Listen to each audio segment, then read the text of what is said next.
السلام علیکم دوستوں، میں ہوں محمد بلال، آپ کو اپنے چینل آسان علم پر خوش آمدید۔ دوستوں، آج کی اس ویڈیو میں ہم آپ کو بہلول دانا کی زندگی کے کچھ واقعات سنائیں گے جو انتہائی معلوماتی اور سبق آموز ہیں۔ شروع کرتے ہیں آج کی ویڈیو۔ ایک بار خلیفہ ہارون الرشید نے شراب نوشی کی محفل سجائی ہوئی تھی اور اپنے وزیروں مشیروں کے ساتھ تخت پر براجمان تھا۔ اسی محفل میں بہلول بھی موجود تھا۔ ہارون نے محفل میں نظر دوڑائی اور بہلول پر نظر پڑتے ہی ہارون کو بہلول کی نصیحتیں یاد آ گئیں۔ بادشاہ نے سوچا اس سے پہلے کہ بہلول کوئی ایسی بات کرے کہ اسے بھری محفل میں شرمندہ ہونا پڑے تو کیوں نہ میں ہی اس سے چند سوالات کروں۔ ہارون نے کہا، بہلول میرے چند سوالات کے جواب دو گے؟ بہلول نے کہا، ضرور حضور۔ ہارون نے سوال کیا، بہلول اگر کوئی شخص انگور کھا رہا ہے تو کیا وہ حرام ہے؟ بہلول نے جواب دیا، نہیں حضور۔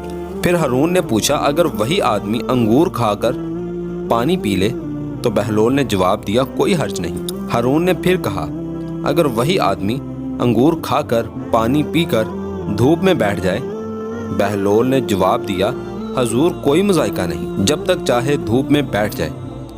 بادشاہ نے کہا، بہلول اگر ایسا ہے تو یہی انگور اگر پانی میں ڈال کر دھوپ میں رکھ دیے جائیں تو حرام کیوں ہو جاتے ہیں؟ ہارون نے بڑے تفاخر کے ساتھ بہلول کی طرف دیکھا۔ اب بہلول نے کہا، اگر آپ کی اجازت ہو تو چند سوالات میں آپ سے کروں؟ ہارون نے کہا، اجازت ہے۔ بہلول نے کہا، اگر کسی شخص کے سر پر تھوڑی سی مٹی ڈال دی جائے تو کیا اسے تکلیف ہوگی؟ خلیفہ نے فوراً جواب دیا، نہیں۔ بہلول نے کہا، اگر اسی مٹی میں تھوڑا سا پانی ملا دیا جائے تو کیا اس کو نقصان پہنچے گا؟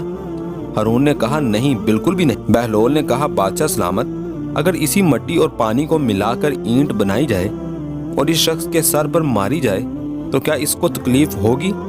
ہارون نے کہا، بہلول کیسی باتیں کرتے ہو، اس شخص کا سر پھٹ جائے گا۔ بہلول نے کہا، حضور اگر آپ غور کریں، جس طرح مٹی اور پانی مل کر انسان کا سر پھوڑ سکتے ہیں، اسی طرح انگور اور پانی مل کر ایسی چیز بنا سکتے ہیں جو حرام اور ناپاک ہے، جس کے پینے سے انسان ہوش و حواس کھو دیتا ہے۔ اس لیے اسلام نے اس کا استعمال منع فرمایا ہے اور اس کے پینے والے پر لعنت کی ہے۔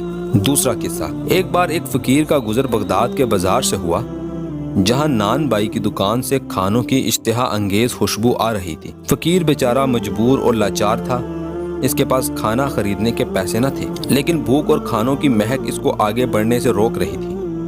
اس نے اپنے ہاتھ میں پکڑے ہوئے تھیلے کو کھولا اور اس میں موجود نان کا ٹکڑا نکالا اور ایک لذیذ کھانے کی دیگ سے نکلنے والی بھاپ میں وہ نان کا ٹکڑا نرم کر کے کھانے لگا، جس میں کھانے کی خوشبو بسی ہوئی تھی۔ نان بائی چپ چاپ یہ تماشا دیکھ رہا تھا۔ جب فقیر وہ نان کا ٹکڑا کھا کے جانے لگا تو نان بائی نے اس کا راستہ روک لیا اور کہا، اپنے کھانے کی قیمت ادا کر کے جا۔ فقیر بیچارہ حیران و پریشان نان بائی کی طرف دیکھنے لگا اور کہنے لگا، میں نے تو کوئی کھانا نہیں کھایا۔ نان بائی نے کہا، ارے جو تو نے بھاپ میں نان کا ٹکڑا نرم کر کے کھایا ہے وہ کیا مفت میں تھا؟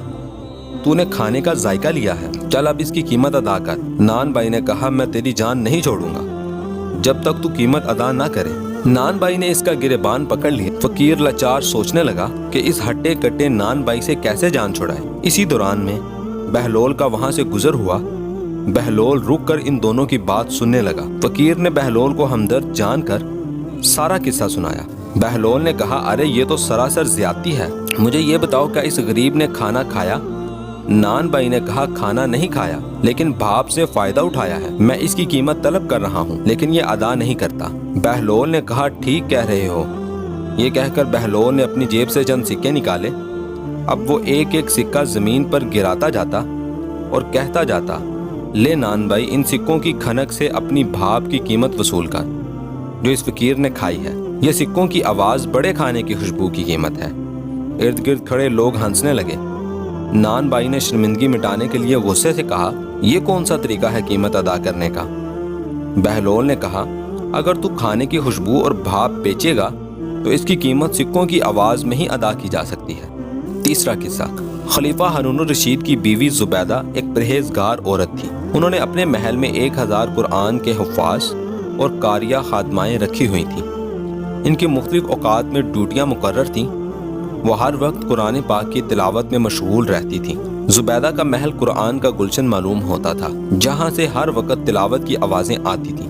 ایک دن خلیفہ ہارون الرشید اپنی بیوی زبیدہ کے ساتھ دریا کے کنارے ٹہل رہے تھے۔ ان کی ملاقات بہلول سے ہوئی۔ بہلول نے خلیفہ کو دیکھ کر سلام کیا۔ خلیفہ نے دیکھا کہ بہلول ریت کا گھر بنانے میں مشغول تھے۔ خلیفہ نے پوچھا، بہلول آپ کیا بنا رہے ہیں؟ بہلول نے جواب دیا، میں ریت کا گھر بنا رہا ہوں، جو اس کو خریدے گا میں اس کے لیے دعا کروں گا، اللہ اس کے بدلے اسے جنت میں گھر عطا کرے۔ خلیفہ نے کہا، اس گھر کی کیا قیمت ہے؟ بہلول نے کہا، صرف 1 دینار۔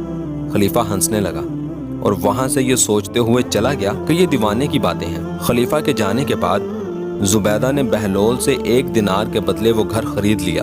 رات کو خلیفہ جب اپنے محل میں سویا تو اس نے خواب دیکھا۔ اس نے دیکھا کہ وہ جنت میں ہے، جہاں نہریں بہہ رہی ہیں اور بے شمار نعمتیں اور محلات ہیں۔ اسی اثناء میں اس کی نظر ایک یاقوت کے محل پر پڑی، جس کے دروازے پر اس کی بیوی زبیدہ کا نام لکھا ہوا تھا۔ خلیفہ اس محل کی طرف بڑھنے لگا اور اس محل میں داخل ہونے لگا، لیکن یہاں ایک بڑا عجیب معاملہ ہوا۔ دربان نے خلیفہ کو اندر جانے سے روک دیا۔